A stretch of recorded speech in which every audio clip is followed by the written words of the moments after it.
Hey, halo, kembali lagi dengan Jalur Tekno. Jadi pada video kali ini saya akan berbagi tips soal membeli laptop bekas. Jadi memang salah satu kendala untuk membeli laptop bekas adalah keterbatasan secara waktu dan tempat, baik dari pedagang maupun pembeli laptopnya. Dimana sepertinya itu banyak sekali yang perlu kita cek ya, karena ini komputer gitu, ada banyak sekali komponennya. Dan kadang-kadang tempatnya juga membatasi, karena misalnya kita itu mau beli laptop itu di tempat umum gitu, ketemunya di mall atau di restoran atau sebagainya, di mana ya tidak memungkinkan bagi kita untuk mengecek semua hal. Jadi dengan keterbatasan tersebut, langsung aja menurut saya inilah beberapa tips yang bisa mungkin membantu Anda dalam membeli laptop bekas. Jadi langsung aja, menurut saya tips yang pertama adalah cek penjualnya. Jadi maksudnya cek penjualnya itu apa?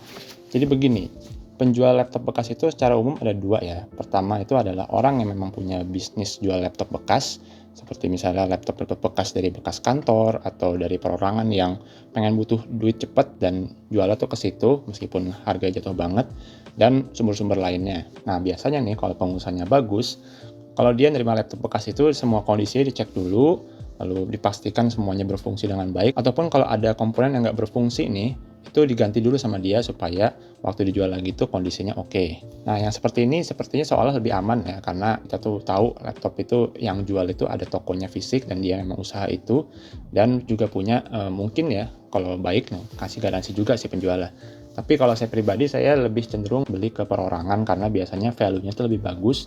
Meskipun ya saya juga harus bilang di sini kalau risikonya itu lebih tinggi. Karena ya ini perorangan, jadi ada orang yang baik, ada orang yang nggak baik.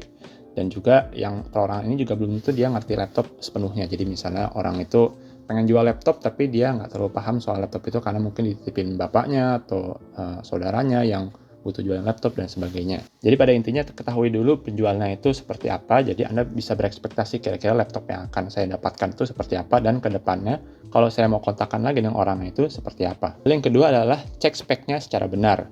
Nah, banyak nih orang yang terkecoh di sini. Jadi misalnya Anda cari toko online, nemu laptop yang jual laptop Core i5, tapi Core i5-nya nggak ditulis apanya. Nah, ternyata begitu ditelusuri, ternyata Core i5 itu dari tahun 2011 atau 2012 atau bahkan lebih tua lagi ya. Dimana kalau kita adu performa dengan Pentium zaman sekarang juga mungkin Pentiumnya masih sudah lebih menang gitu, lebih unggul ketimbang Core i5 zaman dulu sekali.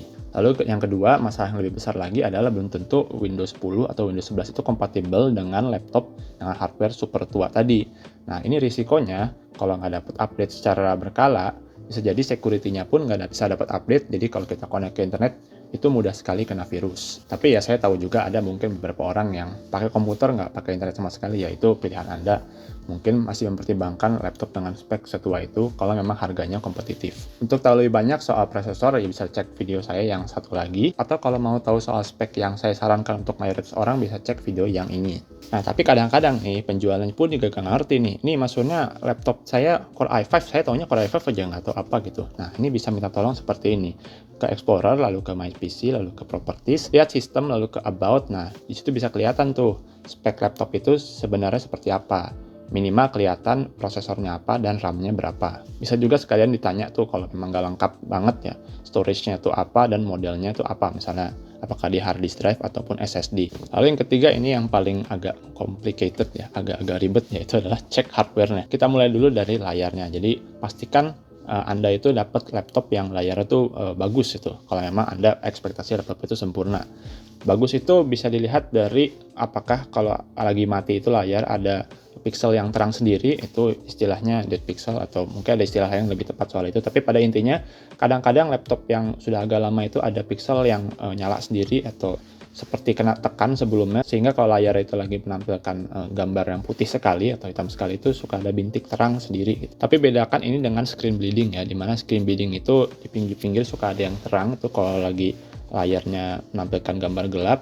Nah itu kadang-kadang laptop baru pun suka ada yang seperti itu, jadi sudah ada bawaan dari laptop pas beli dari baru. Kalau saya pribadi, saya nggak terlalu mempermasalahkan screen bleeding karena kalau sudah terang seperti ini ya nggak kelihatan juga. Tapi kalau yang namanya dead pixel atau yang pixel terang sendiri tadi, itu agak-agak mengganggu ya sejujurnya menurut saya. Atau kalau lebih parah lagi, kadang-kadang itu suka ada layar yang sudah mati di bagian bawah atau ada garis. Nah itulah yang harus lebih diwaspadai karena itu benar-benar mengganggu waktu saat kita bekerja pakai laptop. Lalu yang kedua adalah keyboard. Jadi keyboard itu pastikan semua tombolnya berfungsi dengan baik dan semua tombol itu kalau kita pencet itu ya keluar angkanya. Dan kadang-kadang juga nih kalau kita mencet keyboard itu kadang kita mencetnya sekali tapi keluar 2 kali. Ini yang terjadi pada sebagian model MacBook Air pada tahun 2019. Jadi waktu MacBook Air baru muncul, nah itu ada yang mengalami kendala seperti itu. Tapi ini bisa terjadi di laptop manapun, jadi ya pastikan Anda tuh coba ngetik dulu ya. Dimana pada saat itu tuh Anda memastikan kalau spacebar-nya itu nggak ngedouble gitu, lalu ada huruf-hurufnya semuanya tuh bekerja dengan baik dan sebagainya, sehingga Anda puas dengan kualitas keyboard laptop baru Anda ya, laptop bekas maksudnya ya. Lalu touchpad itu biasanya kalau laptop sudah agak lama, biasanya dia ngumpul di sini tuh agak lebih kekelupas sedikit ya. Karena ini wajar ya, nama juga tangan manusia itu kadang-kadang agak berminyak. Yang penting itu dipastikan kalau klik kanan, klik kiri itu semuanya jalan. Lalu juga semuanya masih responsif, itu nggak tiba-tiba mati sendiri atau sebagainya. Karena saya pernah ada pengalaman nih, begitu saya mau beli laptop, yang laptop bekas, itu ternyata touchpadnya nggak jalan sama sekali karena ada software update atau sebagainya. Dan untungnya penjualnya pun bertanggung jawab. Jadi dia itu, nggak jadi saya jual dulu, saya mau benerin dulu gitu. Setelah diperbaiki, kemudian dia nawarkan lagi dan ternyata touchpadnya sudah oke dan akhirnya saya beli. Lalu berikutnya adalah webcam. Jadi webcam itu kalau secara umum laptop memang jarang sekali yang bagus dan mungkin sejauh ini jualannya masih MacBook Pro yang paling baru ya. Jadi menurut saya yang paling penting adalah webcam itu nyala ya. Mumpung ada ngecek webcam juga bisa cek sekalian mikrofonnya ya.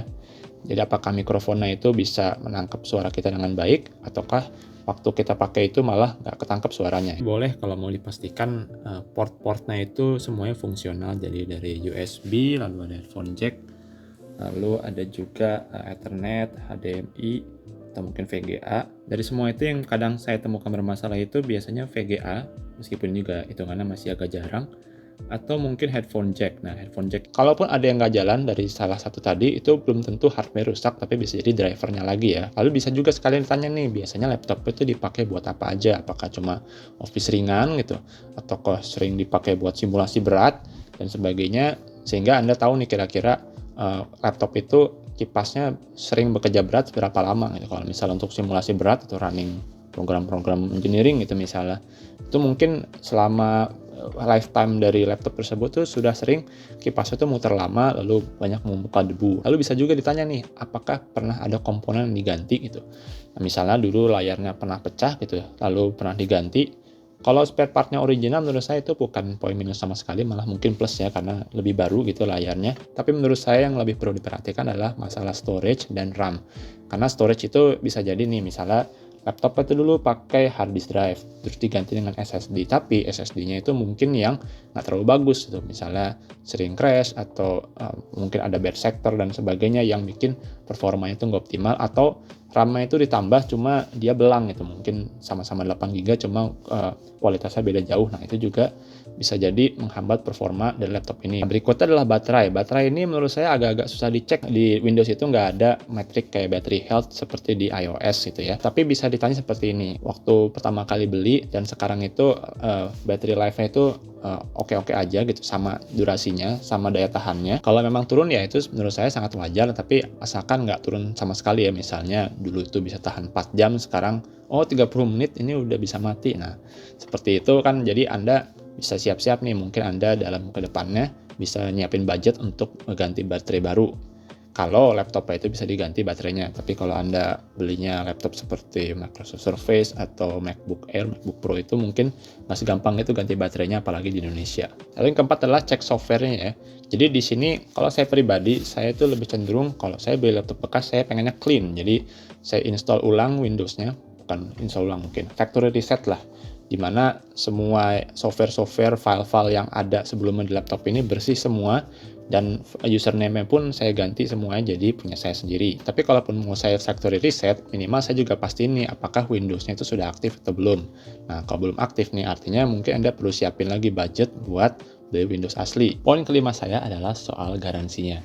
Jadi kalau laptop ini usianya itu baru setahun setelah beli, dari toko resmi ya tentunya, itu ada kemungkinan garansinya masih aktif, mungkin setahun lagi. Jadi pastikan aja Anda cek tuh ke penjualnya, ini garansinya bisa tahan berapa lama lagi. Nah, tapi kalau laptopnya itu sudah 2 tahun terlebih, ya Anda jangan mengharapkan garansi sama sekali. Tahu saya jarang sekali ada laptop yang garansinya itu lebih dari 2 tahun. Jadi itu tips-tips dari saya, tapi juga saya mau menyampaikan satu hal penting ya, terutama kalau Anda itu membeli laptop dengan perorangan ya, bukan ke toko. Salah satu hal yang paling penting waktu saat kita beli laptop bekas itu adalah menjaga hubungan baik dengan yang mau kita beli laptopnya. Jadi jangan seperti karena Anda tuh udah menonton video ini, jadi saya punya list nih dari A sampai Z itu apa aja yang perlu dicek waktu kita beli laptop baru. Jadi semuanya itu Anda catat lalu dikasih brok gitu semuanya ke penjual laptop tadi. Kalau menurut saya itu bukan cara yang elok ya, dimana ya namanya juga penjual juga manusia. Jadi kita tanya dulu aja seperti ini. Jadi kondisi seperti apa ini?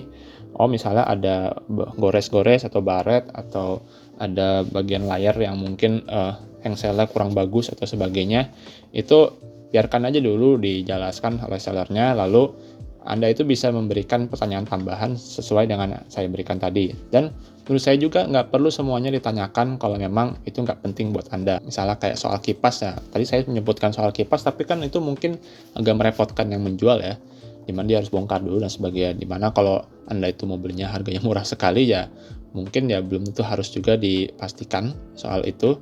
Jadi Anda bisa bongkar sendiri selama yang penting waktu lagi Anda beli itu ya coolingnya tetap jalan lah, meskipun mungkin agak berisik dan sebagainya. Secara sewajarnya aja lah. Jadi kita kan mau beli laptop, lalu yang ada orang yang mau menjual laptop ya.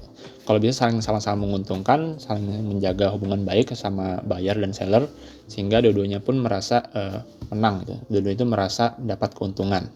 Oke, demikian aja video dari saya, mudah-mudahan bermanfaat. Silahkan like video ini jika bermanfaat, subscribe jika ingin ketinggalan konten dari Lembar Tekno lainnya. Saya Jul dan terima kasih telah menonton.